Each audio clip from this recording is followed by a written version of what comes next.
आज दुनिया दो बड़ी समस्याओं से जूझ रही है। पहला है क्लाइमेट चेंज यानी कि मौसम में बदलाव। दूसरा है भोजन की उपलब्धता यानी कि फूड सिक्योरिटी। कहीं तेजी से गर्मी पड़ रहा है, कहीं सूखा बढ़ रहा है, तो कहीं बेमौसम बरसात हो रही है। और इन सब का सबसे ज़्यादा असर पड़ता है खेती पर। लेकिन क्या आपने कभी सोचा है कि सिर्फ हवा को साफ करके खेती को और भोजन की उपलब्धता को बेहतर बनाया जा सकता है? अब आप सोच रहे होंगे कि एग्रीकल्चर के चैनल पर पॉल्यूशन और क्लाइमेट की बात आज अचानक कैसे आ गई। तो बात बिल्कुल सीधी है। खेती और पर्यावरण एक दूसरे से बिल्कुल जुड़े हुए हैं। अगर हवा और वातावरण खराब होगा तो खेती भी लंबे समय तक सुरक्षित नहीं रह पाएगी। नमस्कार, आप देख रहे हैं भारत के किसान और मैं हूं अनु। दोस्तों, एक किसान पूरे साल मेहनत करता है, अच्छे बीज खरीदता है, सिंचाई करता है और खाद डालता है।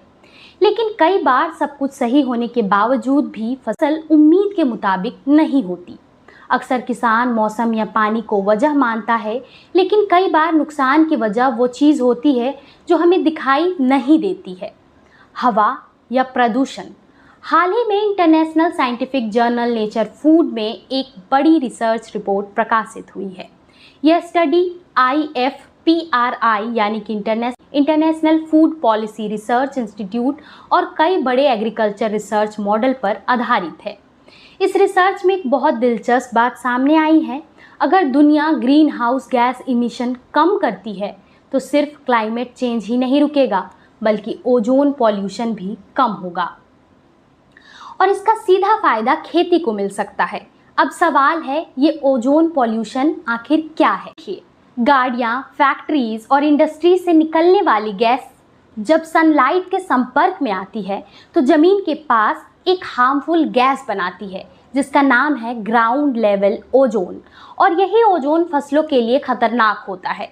इसे आसान तरीके से समझिए, जैसे इंसान खराब हवा में लंबे समय तक रहे तो उसकी सेहत कमज़ोर होने लगती है, वैसे ही पौधे भी प्रदूषित हवा से प्रभावित होते हैं। पौधों की पत्तियां हवा को ऑब्जर्व करती हैं, लेकिन जब हवा में ओजोन पॉल्यूशन ज़्यादा होता है तो यह पौधों के अंदर तक जाती है, जो ग्रोथ को धीरे धीरे कमज़ोर करती है। फोटोसिंथेसिस प्रभावित होता है और फसलों की प्रोडक्टिविटी कम होने लगती है। यानी किसान को ऊपर से फसल ठीक दिख रही होती है, लेकिन अंदर ही अंदर वो नष्ट हो चुकी होती है। रिसर्च में खासतौर पर गेहूं के बारे में बातचीत की गई है। इसका बड़ा असर बताया है और भारत के लिए ये बहुत ही महत्वपूर्ण है, क्योंकि भारत दुनिया के उन देशों में आता है जिसे कृषक देशों में से एक माना जाता है। यहाँ करोड़ों लोग भोजन उपलब्धता के लिए गेहूं पर निर्भर हैं। अब एक प्रैक्टिकल एग्जाम्पल सोचिए। दिल्ली, पंजाब, हरियाणा, यूपी जैसे इलाकों में पॉल्यूशन असर बहुत ज़्यादा आता है।